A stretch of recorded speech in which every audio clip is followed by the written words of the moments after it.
Hey everyone, and welcome back to Crypto's News. It's me, Omar Bam, aka Crypto, here for a quick update on what's going on in crypto today, catching everybody up on what's been happening in the last week. I hope you guys have been doing amazing, and thank you so much for your support. Reminder, hit those like buttons, those help a long way. Remember to subscribe if you're brand new to the channel, or if you're returning. And a big hello to Kiwi, and it's the Burb, and to Janelle in the back. Probably playing Minecraft. I'm not really sure what she's up to. Minecraft? Yes. She's playing Minecraft. What's up, everybody? How you guys doing? There's an echo. Of course, there's an echo. One second. Sorry about that. Hi. I know where it is. Is that better? That should do it. That should be doing it. I hope that fixes it. Yeah, let me know, guys, and I'll continue right now. Sorry about that. Still getting used to the new software. So there are probably going to be a few hiccups, but I appreciate your help in getting everything resolved as always. And at least hopefully we don't have any more lag. Like we figured that out last week. But if everything is good, there's no more echo. Awesome. Thank you, Azam. I appreciate that, man. Wow, you're still a subscriber, or you're a mod here on the show, or a subscriber. Thank you so much either way. I think you're actually a subscriber to the YouTube. Thanks so much, Azam. Shout out to you and to everybody else who's joining us. Thanks for that. We're going to go ahead and get into things. I don't want to take a ridiculous amount of time, but as I said, I mentioned, I hope you guys are doing amazing, and I hope crypto's treating you well. But if you're just looking at the prices and expect them to be going up, then it probably hasn't been treating you extremely well if that's all you're waiting for. I think that time could eventually come, but let's start off by looking at the prices. So as you can see here, you have Bitcoin down 3.3% over the last 7 days. So it has broken volatility somewhat to the downside, sadly. Ethereum has had a bigger hit. It's down 4.8%. When I woke up, it was at 1559, but it's actually gone up a little bit. I don't know whether to be happy about that or sad about that, but it's at $1,564.25. Yeah, that's a joke about the EIP 1559 thing. For those of you guys who don't know, that was an Ethereum improvement proposal that changed a lot of how gas works on Ethereum and actually began burning ETH. Although Ethereum has actually had positive issuance recently, drastically less than what you had seen before in the past, but still it's actually more inflationary than it has been in recent times. Uh-oh. Sorry about that. Hey, one moment, guys. I'm sorry. Okay, on your way. On your way, young man. I should have known they'd be barking here. But anyway, we have Ethereum dominant at 17.3%, Bitcoin at 48%. Volumes are quite low for the last 24 hours at $37 million. So one of the things that led to a bigger drop-off, Kiwi babe, that led to a bigger drop-off for Ethereum versus Bitcoin was that the sell-off by the Ethereum Foundation. They sold 1,700 ETH and turned that into USDC, according to data from ScopeScan. So this was drastically less than what you've seen in the past. In the past, you've had them sell upwards of 10,000 ETH at a time in order to hedge or for whatever reason. But when the Ethereum Foundation sells things off, that has been a signal to more and more people that maybe it's time to sell as well and take some sort of profits. Because when they have sold in the past, you've seen the prices drop off a cliff several times. So this time it was not nearly as much as you've seen in the past, but still we saw a big sell-off as they did convert quite a lot of money. They still hold, however, 326,000 ETH, approximately valued at $500 million. So selling a total for this year of 2,262 ETH is really nothing compared to how much damage they could really do if they wanted to flood the market. But I don't think that's their intention, of course. And I think it was what most people are looking at was probably to pay for operations, to pay employees, and it was a somewhat tapered sell event. But still, because the market has been so slow, order books aren't super heavy, it did precipitate a bigger sell-off as we're seeing on the week for ETH. So that's pretty much why you're seeing ETH sell off more than Bitcoin. Bitcoin, this was posted one day ago on the cryptocurrency subreddit, has never spent more days in this price range than ever before, in a price range than ever before. 586 days now, more than a year in the current 16K to 32K price range. So some record level of crabbing that is taking place at this time. So we have seen, however, that it has crabbed a lot in the past prior to jumping up again. So where was it here? In 2018, that crab period before taking off, the boring period before things boom in crypto, it was 556 days before it started popping off. And in 2015, in that bear market, 3 years before 2018, that was the third longest with 512 days. So it seems like every new happening, every new boom period, cycle period, whatever you want to call it, brings longer areas of complete boredom in crypto, where you just see people get tired of the space, leave the space, and think it's never going to climb again. So I think that's something positive, actually, that it's still somewhat in line with what we've seen in the past, and we haven't dropped outside of 16K. In fact, again, we're still sitting really nicely at $26,000 Bitcoin at this time, but that's not stopped others from selling off their Bitcoin. So Jim Cramer in 2021, you can see here reported by CoinDesk, he had sold most of his Bitcoin holdings. He's someone that the crypto market likes, and many markets like to bet against, this TV personality. So when he says one thing, you can expect it's going to go the other way. So he had some comments here to say on CNBC that were negative about Bitcoin, at least taken to be somewhat bearish in his stance toward it. So that could be that Bitcoin is about to go up a lot, right? I just can't get on I can't be in something where Mr. Bitcoin is about to go down big.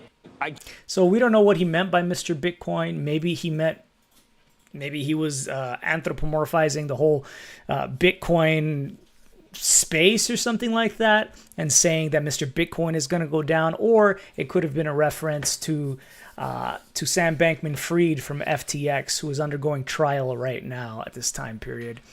So, oh yeah, but here's something positive as well. According to Standard Chartered, Ethereum could hit $8,000 by the end of 2026. This is because while you've seen that the current dominant uses for Ethereum are NFTs, non-fungible tokens, and DeFi, in the future, an evolution toward gaming and tokenization of various markets and assets could add to significant demand. So he is expecting these significant developments to really show their face in 2025 and 2026, when we'll probably be hitting around $8,000. However, a spokesperson for them, Kendrick here, said that he thinks the Bitcoin halving in April 2024 should help lift all boats, bring up all cryptos for the most part, like we've seen in the past, and he sees Ether hitting $4,000 by that period.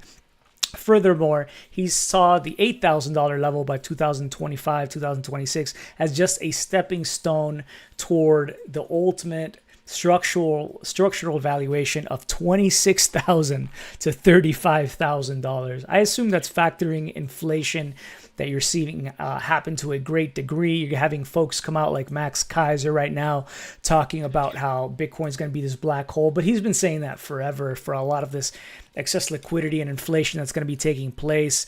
We're talking about huge amounts of interest payments that the United States is having to do as it issues more and more bonds, more and more debt, and it's taking a bigger percentage of the GDP just to pay and service the debt that the United States owes. And it's very unlikely the U.S. would ever default compared to other bonds, like you're looking at Evergrande, for example, in China, real estate developer, or they might have been seen as solvent, right? But various corporations might be seen as a little bit riskier. They might not be able to pay their interest payments if they go bankrupt. So you're expected to earn a bigger rate of interest for buying those corporate bonds or other kinds of bonds. But when you're looking at the United States, some see that as the safest bond, since still quite the superpower, obviously holds the Federal Reserve currency and can issue notes pretty much at will, right? In tandem with the Fed. So most people see that as quite a safe investment. Again, as I've mentioned in the past, that's why you're seeing that money market funds.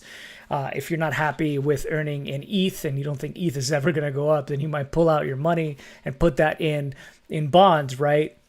Or you might put it into money markets or trying to get a bigger yield, and that might serve you better. Of course, I think that's kind of a risky play, of course, because that's generally what happens, is that crypto tends to pop when you're not in it. It's like has its best days on just a few days out of the whole year. And if you're not in it in those days, then you really miss out on that. I think that's one of the risky things even factoring other things like, of course, any sort of tax obligations you might have from selling or trying to get into a bond to get some sort of interest rate, but suddenly a new rate comes up and then your bonds are worth less because the newer issue bonds are paying a higher interest rate. The Federal Reserve might continue to hike rates, whatever. That might be bad for crypto, of course, but still on the other side, you're seeing that there's still potential, really, especially now with what's going on in Israel and in the Middle East, that the Federal Reserve might have to issue more notes. I think Peter Schiff was talking about that as well, the potential that this could have for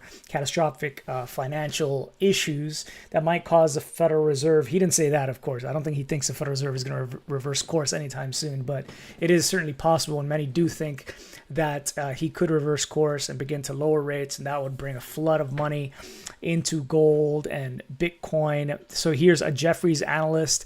I actually have the Joker post here, my man. Actually, it's right there, Vic. I should pull it out one day. You're right. I should bring it out just for the video. I'm going to try to remember that, Vic, for the next video to bring out the old glow-in-the-dark Joker poster. Thanks, man, for the suggestion. That would be really cool. So Jefferies analyst has warned that the Fed will be forced to restart its money printer, potentially collapsing the US dollar and fueling a Bitcoin price boom to rival gold as the Fed grapples with a $33 trillion US death spiral. G7 central banks, this is a quote by Christopher Wood, global head of equities strategy at Jefferies, and a note to clients, G7 central banks, including most important the Federal Reserve, will not be able to exit from unconventional monetary policy in a benign manner and will ultimately remain committed to ongoing central bank balance sheet expansion in one form or another, calling Bitcoin and gold critical hedges against the return of inflation. So a failure to exit from the unorthodox monetary policy in a benign manner is likely to culminate in the collapse of the US dollar paper standard to the benefit of both gold bullion owners and also owners of Bitcoin.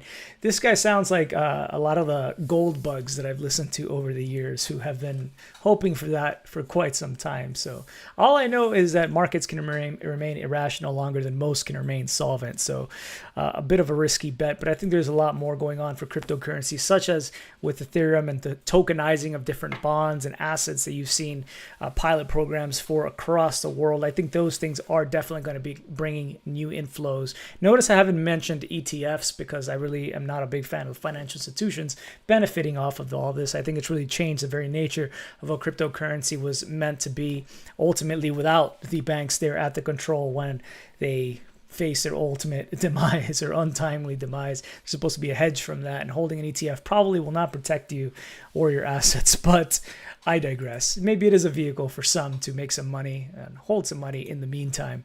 Anyway, the SBF trial I mentioned before, Sam Bankman-Fried, Jesse Powell, head of Kraken, said each day of the SBF trial fills me with more and more anger towards the incompetent VCs, venture capitalists, who enabled this obvious fraud. Apparently, Sam Bankman-Fried had told Carolyn Ellison, his ex-girlfriend, who's now testifying against him, that he thought he had a real shot at becoming president, actually. He put that at a 5% chance of being president. I mean, maybe being a fraud makes you a president. I don't know.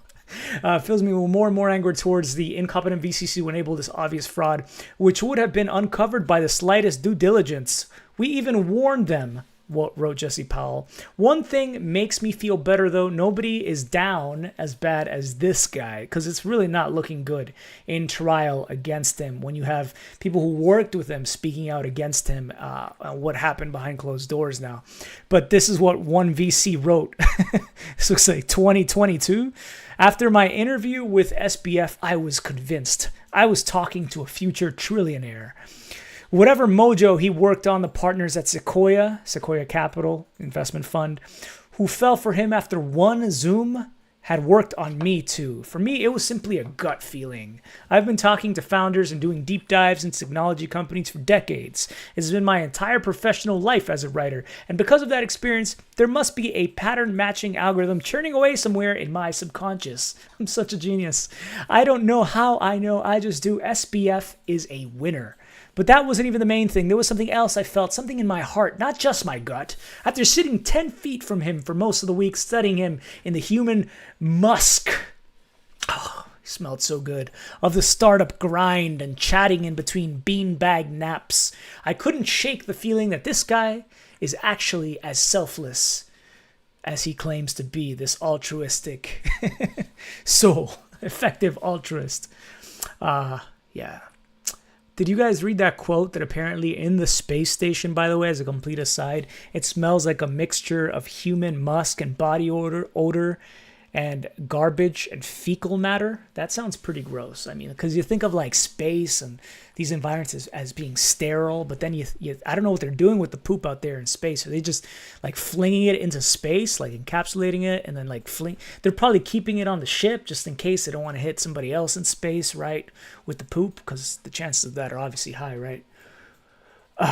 So yeah, sorry, side note there. Yeah, but human musk. Elon Musk apparently doesn't smell all that great. I've heard from folks who work with him. That's how he got his name, am I right? Anyway, what's up, Christopher? I love this, actually. Crypto Wendy O had wrote this on Twitter. I had to retweet it. Altcoin Daily had posted former Alameda research. So that's SBF's.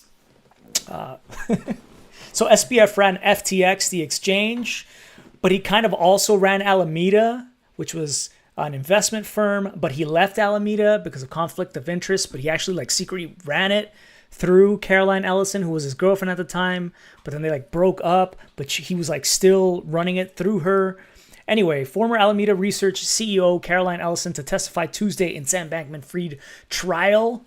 Wendy wrote, "Hell has no fury like a woman scorned." Indeed, because she has been flinging poop at Mr. SBF a lot of this time. So there's a lot coming out. There's this article here on CoinDesk that covers it quite well under policy. It's called Chinese Bribes, Thai Prostitutes, and an End to the Lies.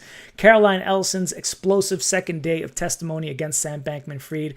And no, we're not talking about utilizing Thai prostitutes like John McAfee had mentioned on the show back in the day. Not in the same kind of manner. It was more like... in reference to this, FTX had funds that was locked in China, and they tried to create fake accounts under the names of Thai prostitutes. I don't know why Thai prostitutes, but apparently they created accounts under Thai prostitutes' names to try to get the money out. That didn't work, and then they even eventually bribed Chinese officials with a payment of $100 million. Ellison recalled she had to give that payment over, but she didn't want to note it down as bribery, right, in the company files. So she just made a bullet note titled $150 million from that thing under a section detailing notable idiosyncratic financial events. I didn't want to put in writing that we paid what I believed were bribes in order to get that money out. But anyway, it looks like this bribery works so well that it gave Sam Bankman-Fried the great idea that maybe they could try to get regulators to go after the world's largest crypto exchange, Binance. So Sam said that he thought that one of the best potential ways for FTX to increase market share was by doing that. Regulators had been promising him this would happen for a while. So his great schemes to take over the crypto world did not work out so well. And it shouldn't be too much of a surprise that he wanted to go about this using bribery and so on because of his moral framework that was mentioned by Caroline Ellison. In Bankman-Fried's altruistic worldview, right? He was a savior. He was going to be president. He was going to save the world. He said that lying and stealing money were permissible in that worldview. He didn't think that rules like don't lie and don't steal fit into that framework. She said over time, if it was something I became more comfortable with while working there. And she was directed to commit fraud, directed to do all sorts of things that she said she would not have done, right? But others are not taking this so lightly. Anyway, she was weeping apparently in the trial. She was in tears. Sam Bankman-Fried didn't even look up. He was just typing into his computer notes while she was weeping. It was not my fault. I felt a sense of relief that I didn't have to lie anymore. Her voice trembled and cracked as she recalled one particular text message exchange between her and Bankman-Fried during which she described as the overall worst week of her life. I felt indescribably bad about all the people that lost their jobs and the people that trusted us that we had betrayed. Yeah. Did not even look up as she wept. So that's going on right now. There's plenty more details that are going on here. I'll let you guys take a look at that again on CoinDesk for yourself if you want to do so. For example, if you want to read more about why SBF didn't take a haircut, I think it should be obvious to most of us. It's not because he couldn't afford a haircut. It's pretty much the same reason that he drove a bad car at the time. It's because he wanted to look great, like that, like a typical Silicon Valley nerd who knew how to code but didn't care much about fancy designer clothes or cars, which is exactly the image that he wanted. He got higher bonuses because of his messy hair, and that his hair had been very valuable to his career. But it looks like his career is now over because he has cut his hair, as I mentioned in the last video, in jail. I was going to say prison, but that probably seems like it's coming up looking at how all this is unfolding for him. His defense is just getting weaker, it looks like. I don't know. Let me know what you guys think about that situation if you guys have been following. Hey, Scott, thank you so much, man. Happy to still see you here always and to read your comments. Guys, I read your comments. I haven't responded to a bunch of them under the videos, but I do appreciate them all. I do read them all, and I thank you so much for them. Feel free to continue to leave them and call out, again, anything that in this video you want to add to or you feel like I need to correct or that I missed. Always appreciate that. Or if you just want to say, sup, crypto, it means a lot. It helps the channel, as you guys know. FTX didn't get me, but Celsius... Gotcha. I'm sorry, Christopher. Hopefully some money is coming your way still for that. It does seem like it'll be the case. So Nori. So I remember listening to this rapper back in the day when I thought I was a cool thug. Didn't we all, right, in middle school? Maybe that's just me. Grew up in Miami, dudes, and you know, I have cousins who grew up in New York. They thought it were tough. They probably were tough, but yeah. Anyway, Nori, I remember listening to that stuff, even had like a CD. He said his cryptocurrency ain't worth anymore. Y'all lied. Yo, my Bitcoin or whatever it's called ain't worth no more. Looks like Fat Joe as well. Another rapper, remember, for the Ja Rule era. He also liked that comment and others did as well. And he said, I'm mad at crypto. In a caption, at cryptocurrency, y'all lied. But he said Bitcoin or whatever it's called. I guess it's like a real question. Did he actually have Bitcoin or did he have something else? Because Bitcoin has not nearly dropped as much as you're seeing with NFTs. According to a recent study looking at more than 73,000 NFT collections written here on complex.com, found 95% of them were worthless. I would think it's actually a hot... Kiwi, what are you doing, man? He's got grievances to air. He promised that he had some grievances to air to the camera. You're just biting the microphone. That's not how you use it, man.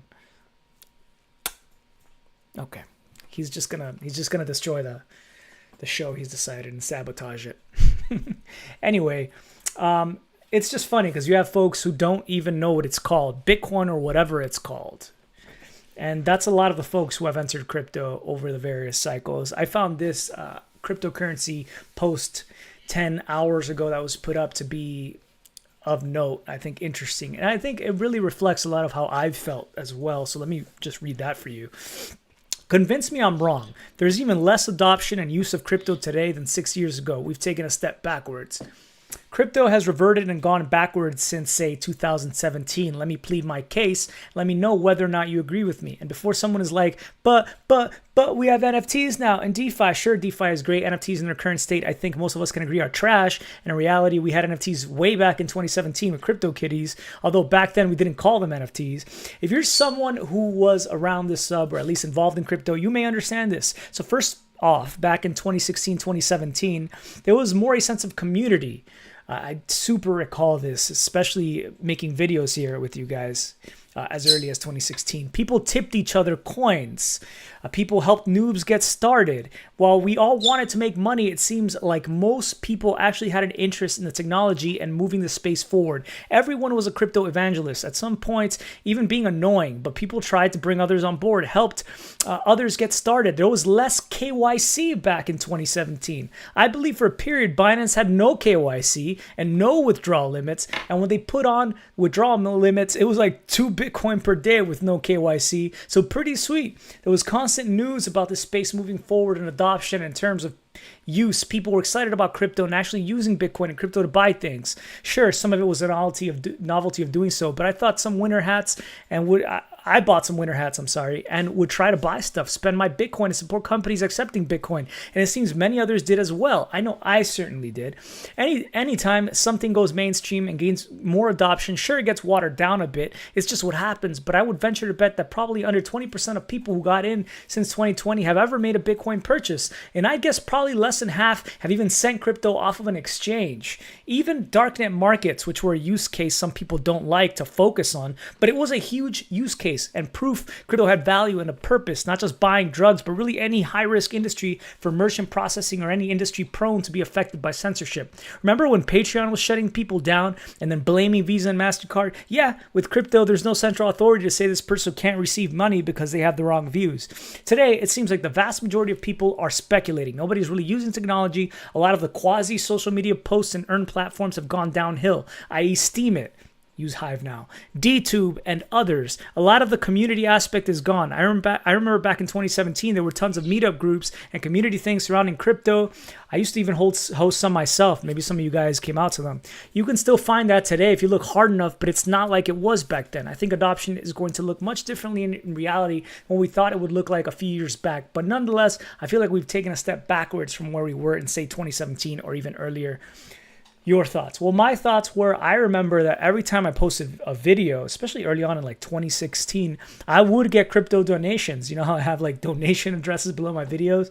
I don't remember the last time I got a crypto donation. It's been probably a year and a half. It's been a very long time, but they were frequent back then. People used to share crypto. They would see it as a way to onboard people. Indeed, it was a huge thing.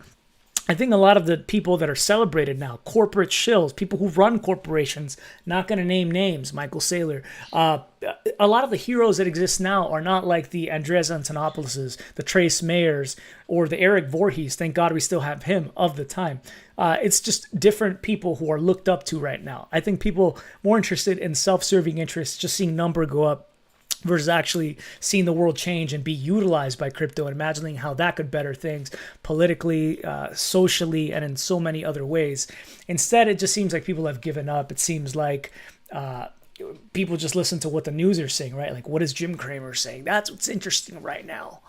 And that has, I think, changed a lot of perspectives. And unfortunately, it is the case, I think, of the watering down. With all this attention, you had those who would try to come out suddenly and act like they run stuff and know what's up. The Sam Bankman-Frieds of the world. And I don't know. I think this winter has been actually quite good for changing things in that respect, but nowhere near getting to the levels or to the closer to the ideals that people had hoped for back in 2016, 2017. That really got me interested in making these videos and interested in crypto in the first place. But anyway, I still have hope. I still think the dollar is screwed in the long run. I think that time is still coming, and crypto will have plenty to do still in the meantime until then. But yeah, I can't even imagine what crypto will look like in 5 years, even though I used to claim to know what it felt like back then.